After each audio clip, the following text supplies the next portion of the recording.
Podcast này dành cho tất cả những ai tìm thấy sự thoải mái và niềm vui trong việc nấu nướng giản dị mà đẹp đẽ tại nhà. Podcast này dành cho những bậc cha mẹ bận rộn muốn chia sẻ một bữa ăn ấm áp với gia đình sau một ngày dài, những người bạn quây quần bên bàn ăn để thưởng thức những món ăn ngon và trò chuyện, và bất kỳ ai tò mò về hương vị và truyền thống làm nên nét đặc biệt của ẩm thực Nhật Bản tại nhà. Lời cảm ơn chân thành nhất của tôi xin gửi đến gia đình và bạn bè, những người đã truyền cảm hứng cho tôi bằng những câu chuyện và công thức nấu ăn của họ, truyền lại tình yêu ẩm thực và sự ấm áp mà nó mang lại. Mong rằng những món ăn này sẽ mang đến cho bạn thật nhiều hạnh phúc và sự gắn kết trong căn bếp như chúng đã mang lại cho tôi trong suốt những năm qua. Lời tựa, nấu ăn món Nhật tại nhà có thể mang lại cảm giác như bước vào một thế giới khác, nhưng nó không nhất thiết phải phức tạp hay đáng sợ. Podcast này tập trung vào việc mang hương vị Nhật Bản đến tận căn bếp của bạn, sử dụng những nguyên liệu đơn giản và phương pháp dễ hiểu mà bất kỳ ai cũng có thể làm được. Bạn không cần phải tìm kiếm mọi món ăn lạ hoặc làm theo những công thức khó hiểu. Thay vào đó, mục tiêu là tạo ra những món ăn có hương vị đích thực và thỏa mãn bằng cách tập trung vào nguyên liệu tươi ngon, cân bằng và cách nấu nướng đúng kiểu gia đình. Ẩm thực Nhật Bản thường được coi là cầu kỳ hoặc chỉ dành cho nhà hàng, nhưng sự thật là, nhiều món ăn mà mọi người thưởng thức thực ra là những bữa ăn hàng ngày trong gia đình Nhật Bản. Ẩm thực Nhật Bản chú trọng đến sự thoải mái, hương vị theo mùa và sự đa dạng, với rất nhiều truyền thống gia đình được gói gọn trong mỗi công thức. Bằng cách nắm vững những kiến thức cơ bản này, bạn sẽ bắt đầu thấy được cách các bữa ăn kết hợp với nhau một cách tự nhiên, và bạn sẽ có thể kết hợp các món ăn phù hợp với tâm trạng và những gì bạn có trong tủ bếp. Podcast này xuất phát từ tình yêu chia sẻ những món ăn ngon và niềm tin rằng nấu ăn Nhật Bản tại nhà không cần phải bí ẩn. Cho dù bạn chưa bao giờ thử nấu súp miso hay muốn hoàn thiện lớp bột tempura của mình, mọi công thức ở đây đều được thiết kế một cách tỉ mỉ và rõ ràng. Việc nắm rõ một chút về các nguyên liệu và kỹ thuật chính sẽ rất hữu ích, nhưng quan trọng hơn cả là việc tận hưởng quá trình nấu nướng và tạo ra những bữa ăn mà bạn có thể chia sẻ với những người thân yêu. Vì vậy, đừng lo lắng về việc phải làm mọi thứ hoàn hảo ngay từ lần thử đầu tiên. Nấu ăn là việc thử nghiệm, nếm thử và tạo ra những món ăn phù hợp với sở thích của bạn. Chỉ cần luyện tập một chút, bạn sẽ thấy phong cách nấu ăn này vừa bổ dưỡng vừa thú vị. Chúc bạn có nhiều món ăn ngon miệng, tất cả đều được làm bằng chính đôi tay của mình. Chương 1. Giới thiệu về ẩm thực Nhật Bản tại nhà. Nấu ăn tại nhà kiểu Nhật Bản luôn hướng đến sự đơn giản, tính thời vụ và sự cân bằng. Nó không chỉ là những món ăn cầu kỳ mà còn là những bữa ăn hàng ngày mang lại sự thoải mái và bổ dưỡng. Trọng tâm thường nằm ở nguyên liệu tươi ngon, hương vị tinh tế và kỹ thuật làm nổi bật hương vị tự nhiên của món ăn. Bạn sẽ thấy rất nhiều bữa ăn xoay quanh cơm, rau, cá, các sản phẩm từ đậu nành như đậu phụ và miso, được kết hợp theo cách tạo cảm giác nhẹ nhàng nhưng vẫn đầy đủ dinh dưỡng. Một trong những điều tuyệt vời khi nấu ăn Nhật Bản tại nhà là sự linh hoạt của nó. Bạn không cần quá nhiều nguyên liệu lạ để bắt đầu. Nhiều công thức nấu ăn dựa trên các nguyên liệu sẵn có trong bếp như nước tương, mirin hoặc dashi, mà bạn có thể tìm thấy ở hầu hết các cửa hàng tạp hóa hiện nay hoặc thậm chí tự làm mà không cần quá nhiều công sức. Hơn nữa, nấu ăn tại nhà kiểu Nhật thường nhanh gọn và ít bước hơn, rất lý tưởng cho những ngày bận rộn khi bạn vẫn muốn có một bữa ăn lành mạnh và ngon miệng. Điều quan trọng nữa là cần lưu ý rằng các bữa ăn Nhật Bản thường chú trọng đến sự hài hòa. Điều này có nghĩa là bạn phải cân nhắc đến màu sắc, kết cấu và hương vị. Bạn có thể có một chút mặn, một chút ngọt, một chút chua và một chút giòn tan trên cùng một đĩa. Các bữa ăn không được chất đống mà được sắp xếp chu đáo, khiến việc ăn uống trở nên có ý thức hơn.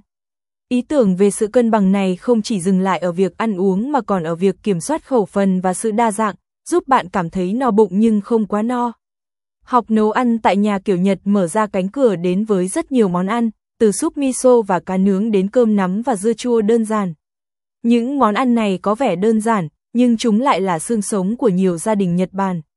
Một khi bạn đã quen với những món ăn này, việc khám phá thêm các đặc sản theo mùa hoặc theo vùng miền sẽ dễ dàng hơn. Thật sự rất đáng trân trọng khi chuẩn bị một bữa ăn mà mỗi miếng ăn đều thơm ngon, chân thật, phản ánh sự chăm chút và truyền thống đằng sau đó. Dù bạn nấu ăn cho bản thân, gia đình hay bạn bè, phong cách này khuyến khích bạn sống chậm lại một chút và chú ý đến cách chế biến và trình bày món ăn. Không chỉ là nuôi dưỡng cơ thể mà còn nuôi dưỡng tinh thần bằng những điều chân thực và sâu sắc. Điều tuyệt vời nhất là những bữa ăn này gắn kết mọi người lại với nhau, tạo nên bầu không khí ấm áp, thân mật quanh bàn ăn. Đó chính là điều làm nên sự đặc biệt của ẩm thực Nhật Bản tại nhà và lý do tại sao nó được yêu thích trên toàn thế giới. Chương 2. Nguyên liệu và dụng cụ thiết yếu của Nhật Bản. Khi bạn bắt đầu nấu món ăn Nhật tại nhà, một số nguyên liệu sẽ tạo nên sự khác biệt lớn vì chúng mang lại hương vị đích thực. Một trong những nguyên liệu chính mà bạn thường thấy là nước tương. Nó mặn, hơi ngọt và kết hợp các nguyên liệu với nhau một cách tuyệt vời. Mirin là một loại rượu gạo ngọt, tạo nên vị ngọt nhẹ nhàng và lớp men thơm ngon cho món ăn. Dashi, một loại nước dùng đơn giản được làm từ rong biển kombu và cá ngừ bào, là linh hồn của nhiều món súp và nước sốt Nhật Bản. Việc tích trữ những nguyên liệu cơ bản này đồng nghĩa với việc bạn có thể chế biến rất nhiều công thức nấu ăn cổ điển mà không cần phải tìm kiếm thêm nguyên liệu khác. Cơm không chỉ là một món ăn kèm trong ẩm thực Nhật Bản. Gạo hạt ngắn là lựa chọn hàng đầu vì nó sẽ dẻo khi nấu chín, hoàn hảo cho món sushi hoặc chỉ đơn giản là một bát cơm ấm áp bên cạnh bữa ăn của bạn. Tương miso, được làm từ đậu nành lên men, là một nguyên liệu không thể thiếu khác, giúp tăng thêm hương vị đậm đà cho súp và nước sốt.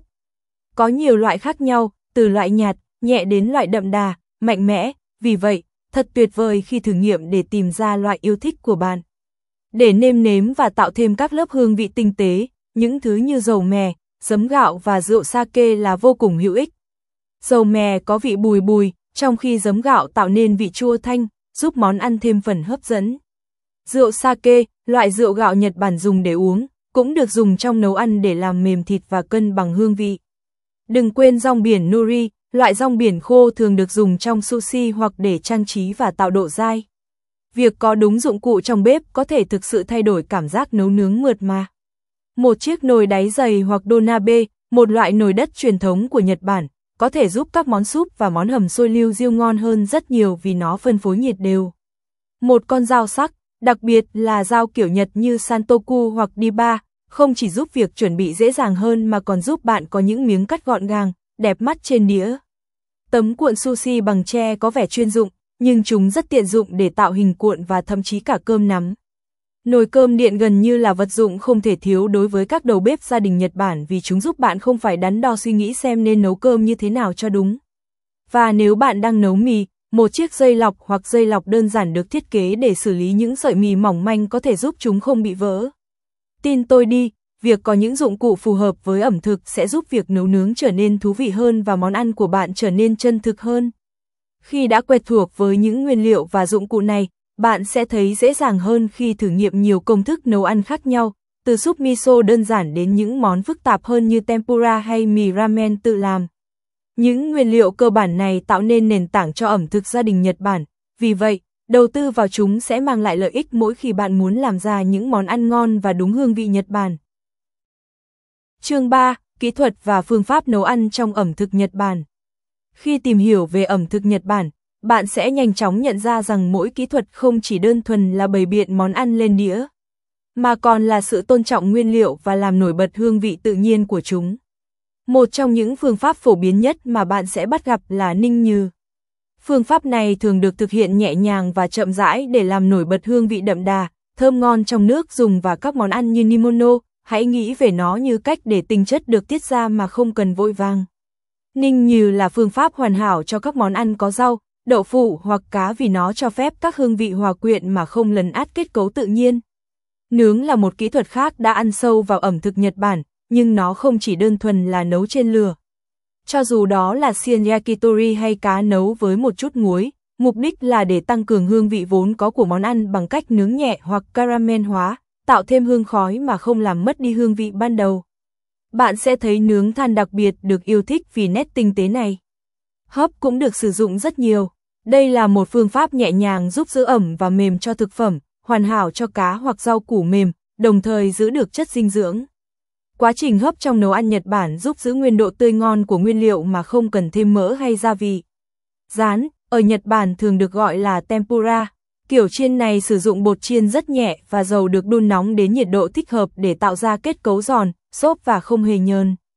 Bí quyết nằm ở nhiệt độ bột chiên và dầu để có được độ giòn hoàn hảo tan chảy trong miệng mà vẫn giữ được độ mềm của rau củ hoặc hải sản bên trong. Cắt lát là một nghệ thuật riêng. Cách bạn cắt rau củ hoặc cá không chỉ ảnh hưởng đến hình thức mà còn cả trải nghiệm ăn uống. Những lát mỏng có thể tan chảy trong miệng, những lát dày hơn có thể mang lại cảm giác thỏa mãn. Điều quan trọng là sự cân bằng và nhịp điệu trong kết cấu và cách trình bày, đó là lý do tại sao kỹ năng dùng dao chính xác lại được đánh giá cao đến vậy. Ướp và ngâm chua là những cách truyền thống để tăng thêm hương vị và độ đậm đà, đặc biệt là khi bạn muốn giữ nguyên liệu lâu hơn. Những phương pháp này sử dụng các nguyên liệu như nước tương, giấm và miso để tạo nên những hương vị phức tạp, đậm đà, làm nổi bật các món ăn kèm và kết hợp hoàn hảo với các món chính. Cuối cùng, đừng quên tầm quan trọng của việc trình bày và thời điểm. Trong ẩm thực Nhật Bản, cách thức và thời điểm bày biện món ăn rất quan trọng bởi vì nó không chỉ là thức ăn trên đĩa, mà còn là một phần của trải nghiệm. Một món như sashimi phải được phục vụ tươi ngon và ướp lạnh, trong khi món hầm nên được thưởng thức khi còn ấm, thường đi kèm với một bát cơm và một bát súp đơn giản để hoàn thiện bữa ăn. Nói chung, nấu món Nhật tại nhà đồng nghĩa với việc chú ý đến từng chi tiết, không chỉ ở cách bạn chuẩn bị mà còn ở lý do tại sao. Mỗi phương pháp đều mang đến những phẩm chất khác nhau cho món ăn, và việc học những kỹ thuật này sẽ giúp bữa ăn của bạn không chỉ ngon miệng mà còn đúng với tinh thần nấu ăn tại nhà của người Nhật. Chương 4. Hiểu về cấu trúc và cách trình bày bữa ăn Nhật Bản. Trong ẩm thực Nhật Bản, bữa ăn không chỉ là hương vị mà còn là cách mọi thứ kết hợp với nhau trên bàn ăn. Một bữa ăn truyền thống của Nhật Bản thường bao gồm sự cân bằng giữa hương vị, màu sắc và kết cấu, tất cả đều được sắp xếp cẩn thận để tạo nên sự hài hòa. Bạn thường thấy một bát cơm ở giữa vì đây là món ăn chính, kèm theo nhiều món ăn kèm khác nhau, có thể bao gồm cá nướng, rau ngâm và một bát súp miso.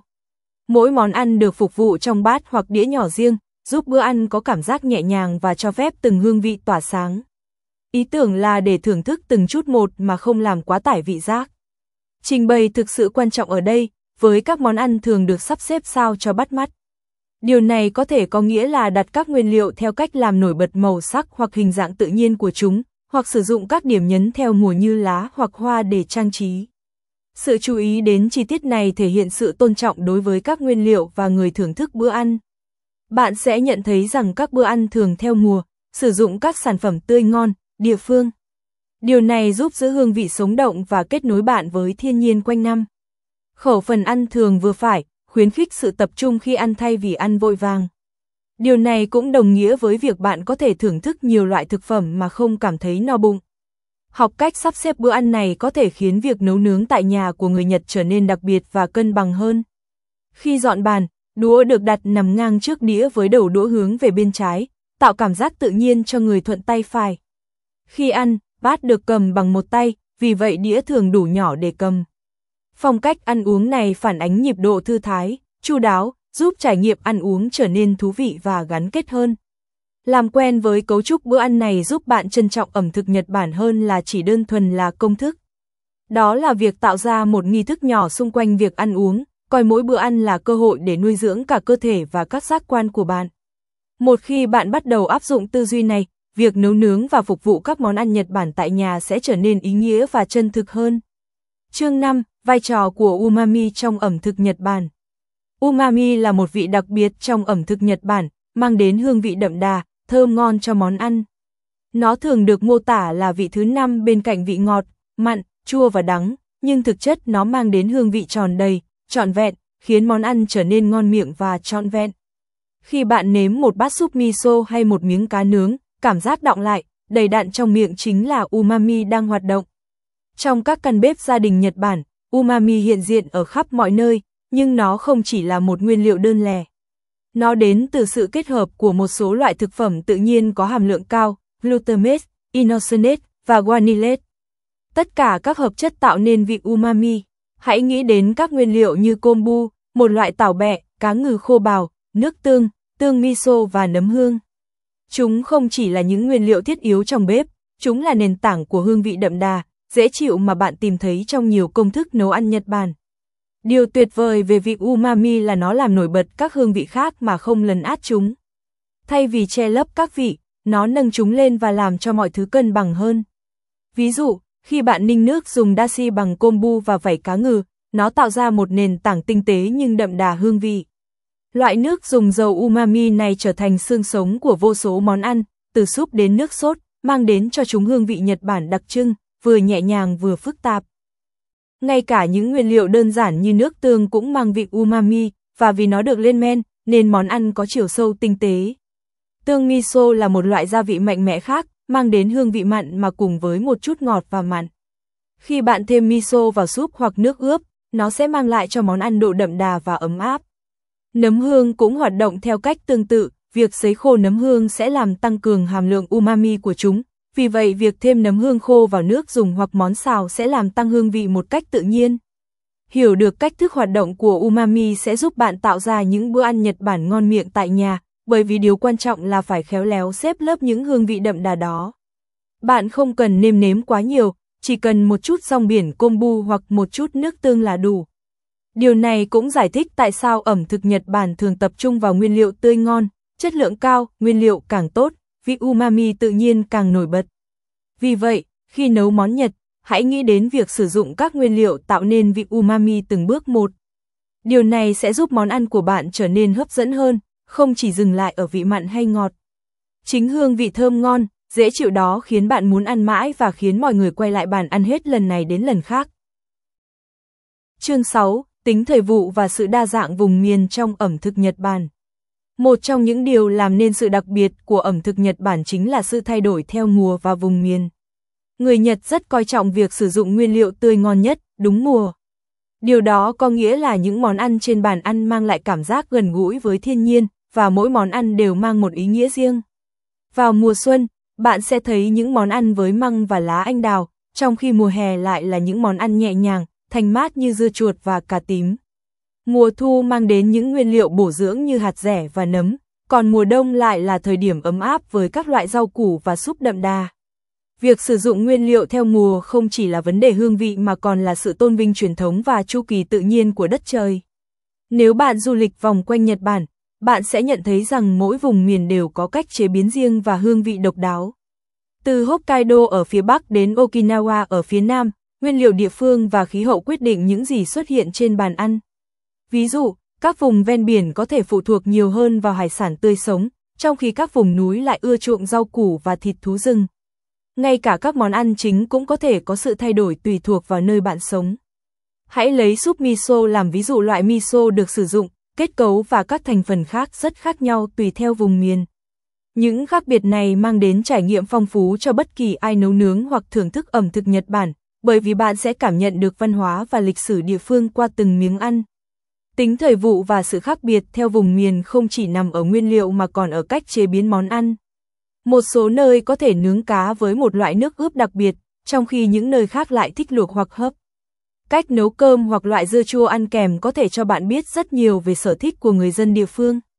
Vì vậy, khi nấu ăn tại nhà, việc sử dụng các nguyên liệu theo mùa và thử nghiệm các công thức nấu ăn từ các vùng khác nhau của Nhật Bản sẽ giúp bữa ăn trở nên chân thực và gần gũi hơn. Đó là một cách để mang một chút tinh thần của địa phương đó vào căn bếp của bạn. Thêm vào đó, việc nấu nướng hàng ngày sẽ trở nên thú vị hơn khi bạn điều chỉnh thực đơn theo mùa và thử nghiệm các hương vị từ xa.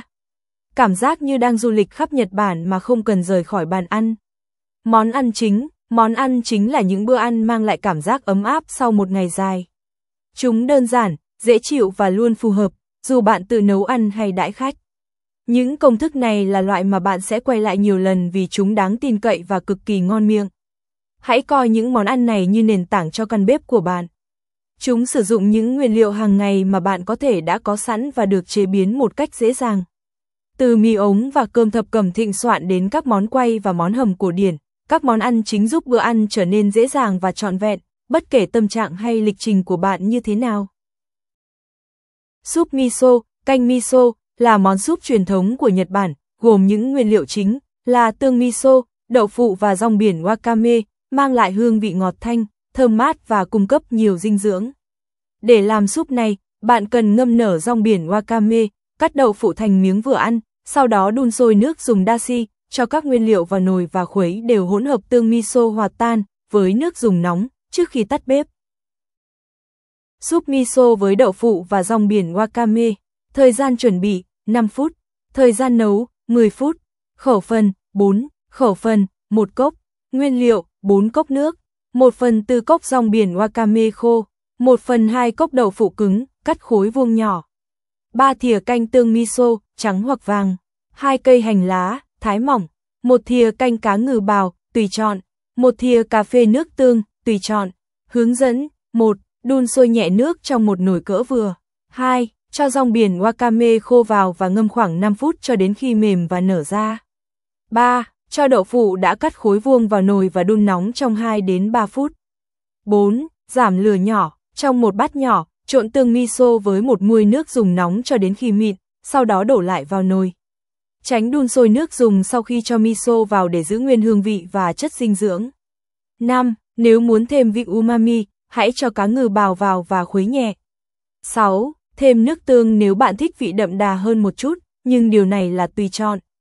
7. Nhấc khỏi bếp và rắc hành lá thái nhỏ lên trên. 8. Dùng nóng và thưởng thức. Thông tin dinh dưỡng, mỗi khẩu phần, calo, 70.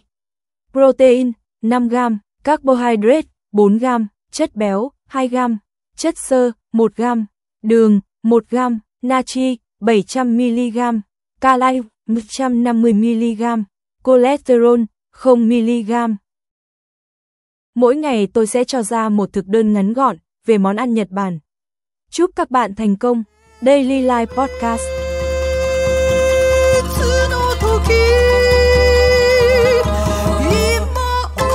振り下ろし、しじまの叫び